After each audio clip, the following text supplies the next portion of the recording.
welcome back to the channel, everyone.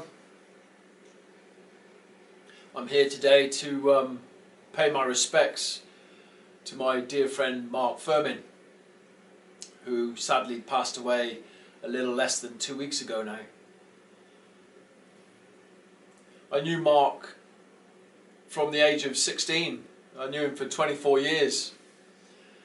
We hit it off straight away all them years ago.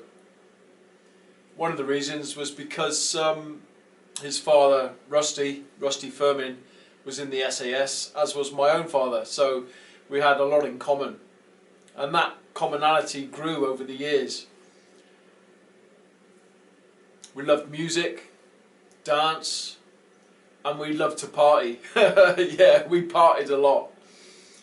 So yeah, I've had some great fun with Mark over the years. And when his mum Alison contacted me, I was genuinely heartbroken by the loss.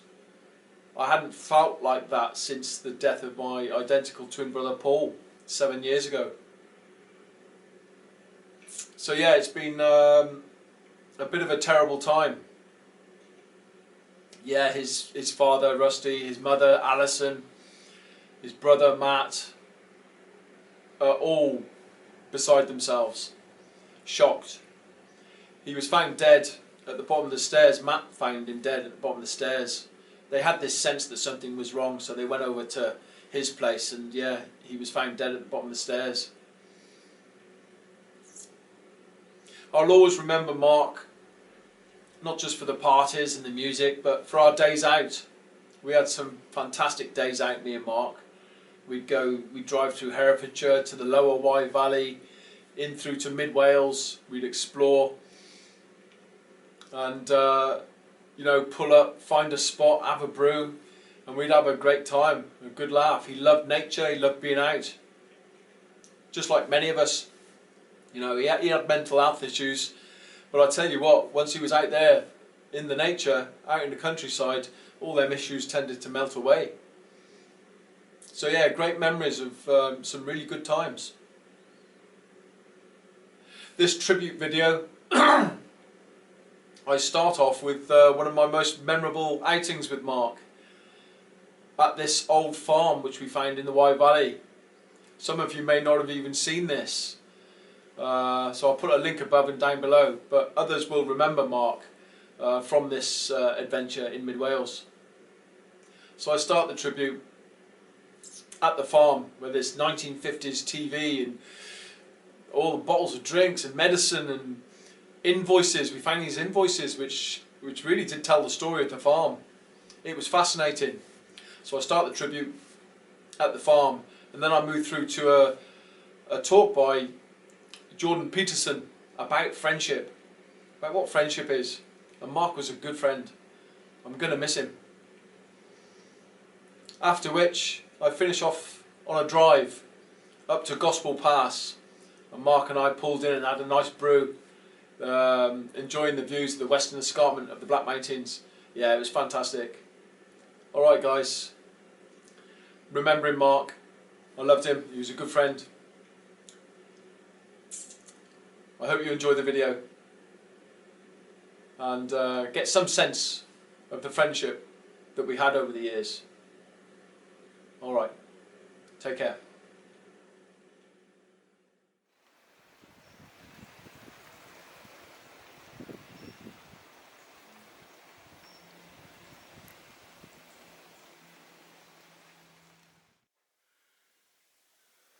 Oh man, look at the chair and the drinks, look. I know, so if that was us lot some years ago, Mark, we'd have been banging into that. I'll tell you what, this room would be full of them. Look at that, guys, look at that TV. Hey? Classic. That's 1950s, isn't it? Gotta be an early one, isn't it? 1950s. Somebody liked to get tucked away here and get absolutely shit-faced. Yeah, back in the day, man. What's this, Mark? An old prescription? Yeah, man. Still got the tablets in. You don't know what the prescription is? I can't read it, mate. No. It's but it's only from '94. Oh, is it? Yeah.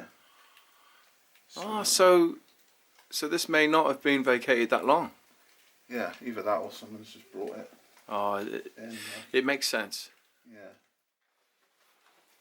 Yeah. Receipts, Mark. Yeah. What they Can't say? really read them. There's a demand for money there. Oh, is there? Demand for general rates. Is that council?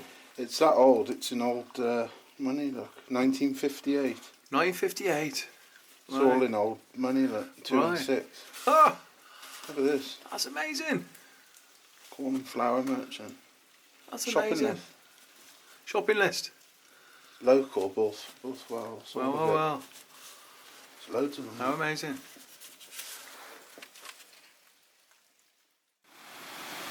Hey, Mark. Oh, man. Yeah, man. You know, there's kind of rule of thumb for that, which is if you have a friend and you tell them bad news, they're actually sad, and you can tell them. They will listen. You know, they'll listen. They'll take the damn pain, and they won't tell you about some worse thing that happened to them, defensively, say. Or they won't secretly be happy that you got knocked off your pedestal, you know. They'll listen. And then the other thing is if you have a friend and something good happens to you, they're happy. Yeah, well, that's the thing, is you, like, you know, if you're trying to quit smoking and your friends are offering you cigarettes, that's, like, look, there's a joke. You can make a joke about that, and if it's a joke, it's fine. But often those sorts of jokes aren't jokes. It's Right, like, they're- I'm smoking, you're quitting, you think you're better than me. It's like, can I get you to smoke? And then I don't have to be, like, embarrassed that I'm not able to do it. Or you're an alcoholic, and I think, yeah, you know, who cares about the fact that you've screwed up your third marriage? It's like, have another drink, ha ha ha. It's like, no. And the other thing, you know, people don't exactly understand that it's okay morally to choose people that are trying to help you be better, and to shy away from people who are going to drag you down.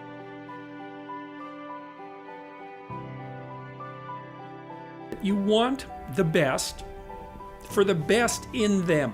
That's what you want. And that's what you want from people that you surround yourself with. Now, they'll hold you to a high standard if that's the case, right? Because whenever you degenerate in any of the multiple ways that you're likely to degenerate, they're going to like whack you on the back of the head and say, you know, clue the hell in. You know, you're demeaning yourself. You're less than you could be. And there's real judgment in that, and it's harsh, you know. But with friends, it's the same thing. You want friends.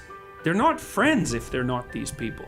You want friends who, when something good happens to you, that's good for you, right?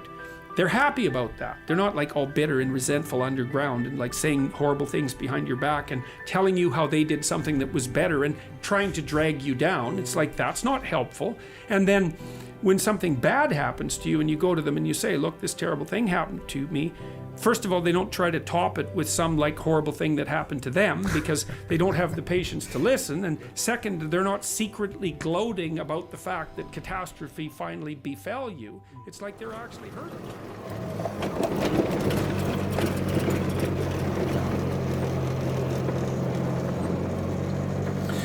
Yeah, this is where the American Werewolf in London was filmed as well. You know where they were dropped off? Oh, yeah. Yeah, right up here. Here we are. That's the bluff. Look at that, man. That's the hay bluff. That's Tumpa in front. Here's the Western Escarpment. There we go. How about that for a view? Yeah.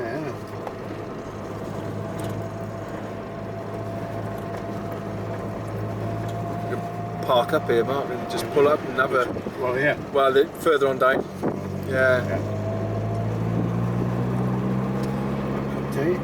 Central Brecon Beacons over there, look. Penny Fan, look. Yeah. Give us a shout, mate, where you want to stop. Just keep going up top there. Yeah.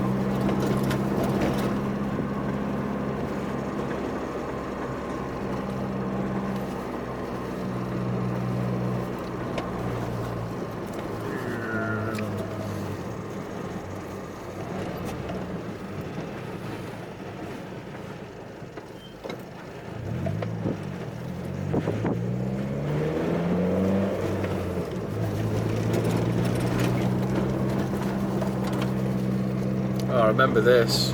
Hiked up here with Paul. Yeah.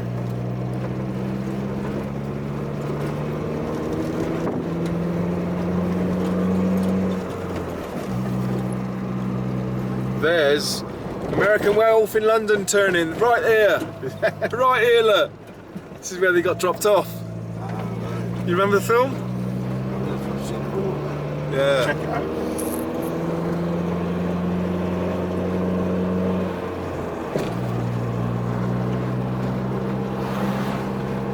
I never tire of that view. No. I just never tire of it. Hey, Bluff.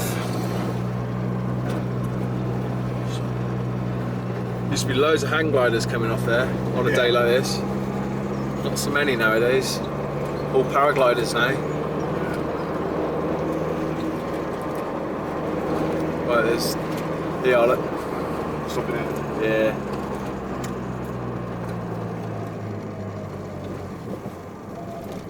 That's the spot. What a view! Yeah, just.